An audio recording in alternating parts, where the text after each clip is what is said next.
me dit que le mariage terrestre est un mystère par rapport à Christ et à l'Église.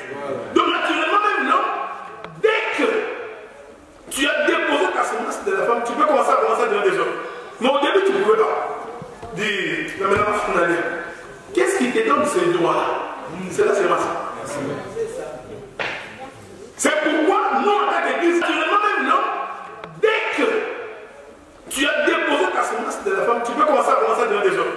Mais au début, tu ne pouvais pas dire, la maintenant, qu'est-ce qui te donne ce droit-là? C'est la semence. C'est pourquoi nous, en tant qu'Église, dès que la semence du Seigneur est en nous, le Seigneur prend autorité sur nous.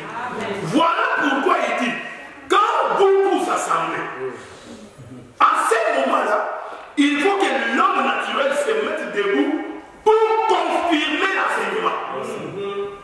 Parce que n'importe quel, ce n'est pas, il faut ici faire très attention.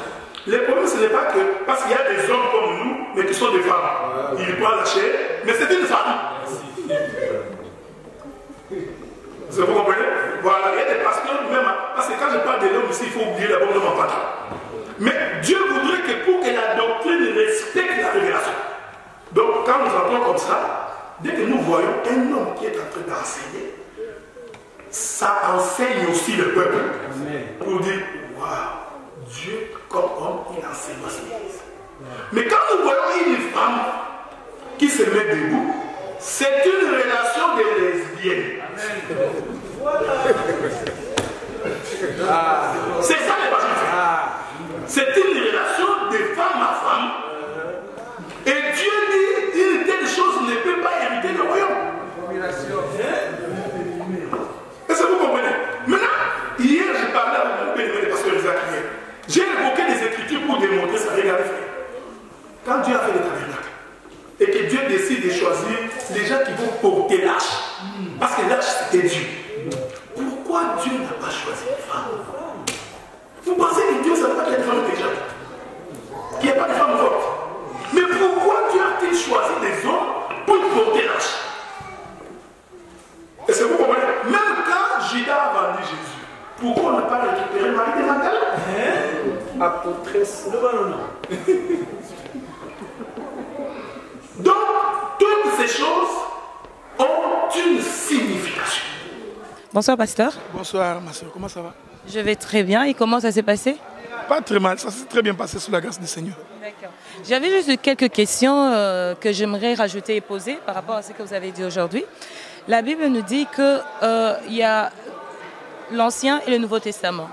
Mais dans le Nouveau Testament, le voile a été déchiré, que tout le monde avait accès. Le fait que tout le monde ait accès, c'est qu'il n'a pas fait la différence dans la Bible qu'il y avait les hommes ou les femmes. Non, il n'y avait pas une différence. On a dit que tout le monde avait accès. Mais non, le fait que tout le monde ait accès, pensez-vous que Dieu est en train de faire une discrimination pour dire que la femme ne doit pas avoir le ministère? Non, mais cette question-là, il faut d'abord comprendre de quel accès la Bible parle. C'est-à-dire que dans l'Ancien Testament, ne pouvait accéder dans le lieu très saint que les souverains sacrificateurs. Or, le souverain sacrificateur qui va dans les lieux saints, il représente qui? Il représente celui qui porte les péchés du peuple pour l'amener vers le Seigneur. Donc, le peuple, lui, ne pouvait pas accéder directement au Seigneur pour la prière. Ça, c'est ce qu'Hébreu nous dit.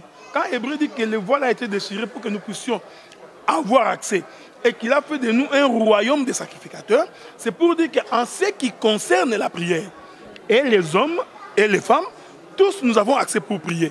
Mais la question qui pose problème ici, c'est la question du ministère. C'est-à-dire que, est-ce que la femme peut-elle prêcher l'évangile dans une assemblée? C'est là où nous disons non.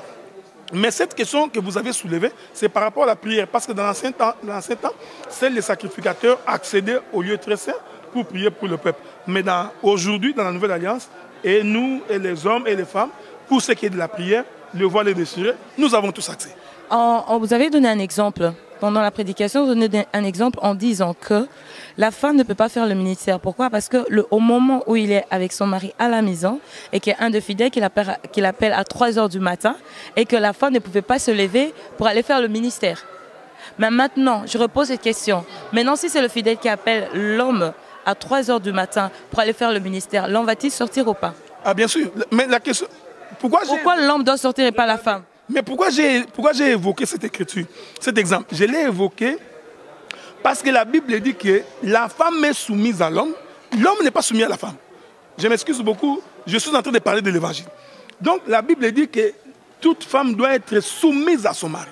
Donc nous comprenons que dans cette relation, l'homme a la position d'autorité, la femme a la position de la soumission.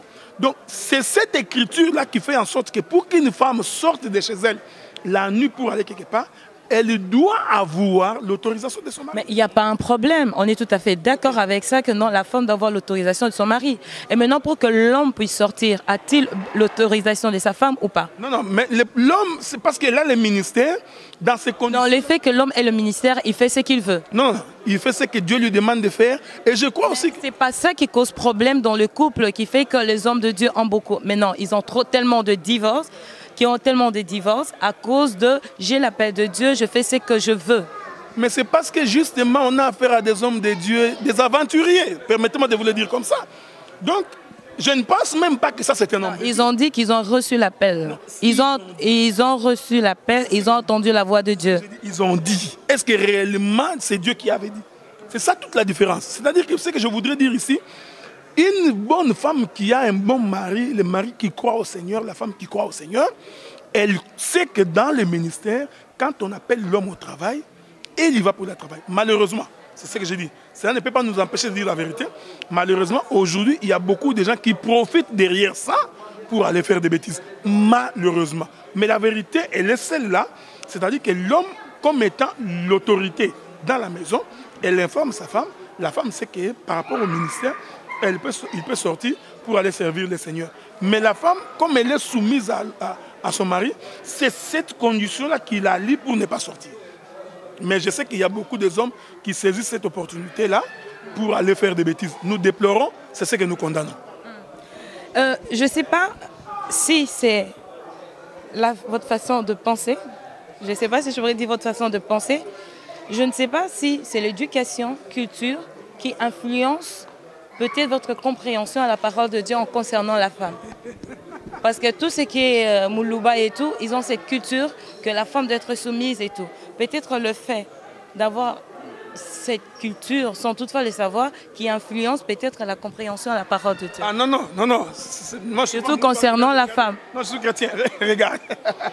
Mais la Bible dit, femme, soyez soumise. Ce n'est pas Moulouba qui a dit ça, hein? Je m'excuse beaucoup. Si vous savez, toute la différence est là. Je ne pense pas que c'est là qui influence. Les jours où Ève va manger les fruits avec Adam, Dieu dit à Ève, il dit, tes désirs seront portés vers ton mari, ce dernier dominera sur toi. Donc Dieu avait déjà établi la relation de domination et de soumission. Mais je voudrais ici préciser à des bien-aimés, il ne faut pas prendre ça comme une forme d'esclavagisme, parce que derrière cette écriture, Dieu cachait sa propre pensée. Mais c'est ça qui cause aujourd'hui beaucoup de problèmes dans des couples. C'est parce qu'il y a beaucoup de gens qui sont mal affermis, qui veulent tordre le sens des Écritures. Voilà pourquoi nous disons, quand un homme a véritablement cru au Seigneur, il connaît la voix de Dieu, il ne peut pas utiliser les Écritures pour faire souffrir sa femme. C'est là où j'ai dit dans la conférence, on ne peut pas récupérer une écriture pour en faire une interprétation particulière. Donc, malheureusement, ma soeur, nous avons affaire à beaucoup de gourous, à beaucoup de gens mal affermis, qui prennent les Écritures pour leur compte, pour leurs bénéfices, pour faire souffrir leurs femmes. Mais Dieu, quand il a établi ça, c'est en amour. Parce qu'il savait qu'une femme soumise va obéir à son mari.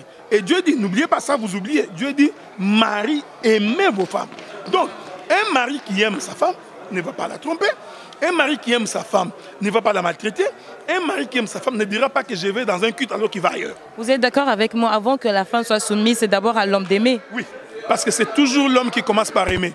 Et nous avons toujours pensé que, à moins que la femme soit possédée, une femme qui est véritablement aimée, elle est soumise naturellement, sans discussion. Pourquoi dans les prédications, vous accentuez pas sur ce verset qui dit « Hommes, aimez vos femmes ».